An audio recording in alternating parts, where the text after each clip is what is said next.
গেছো নাকি? তুই কি করতেছস?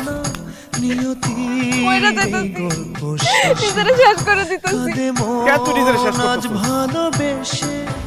তোমার জন্য।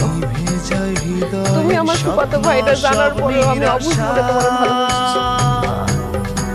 তোমার ভালোবাসা আমি ভুল করছি, তার চেয়ে বড় ভুল করছি তোমার সাথে পালাই গিয়ে তোমার বিয়ে দিতে। এখন আমি না পারতেছি আমাকে বিয়ার কথা বাড়িতে কইতে, না পারতেছি কোনো কিছু সহ্য করতে। তুমি যদি আমার আত্মীয় না হইতা তাহলে আমাকে ভালোবাসার কথাটা আমি বাড়িতে গিয়ে কইতে পারতাম, কিন্তু মনে হইতেছে আমি জীবনে তোমার আর পাবো না। আব্বা কালকে আরেক লোকের সাথে আমার বিয়ে দিয়ে দিব। আমি বিবাহিত মাইয়া, আমার স্বামী থাকা সত্ত্বেও আমি আরেক লোকের সাথে বিয়ে হবো।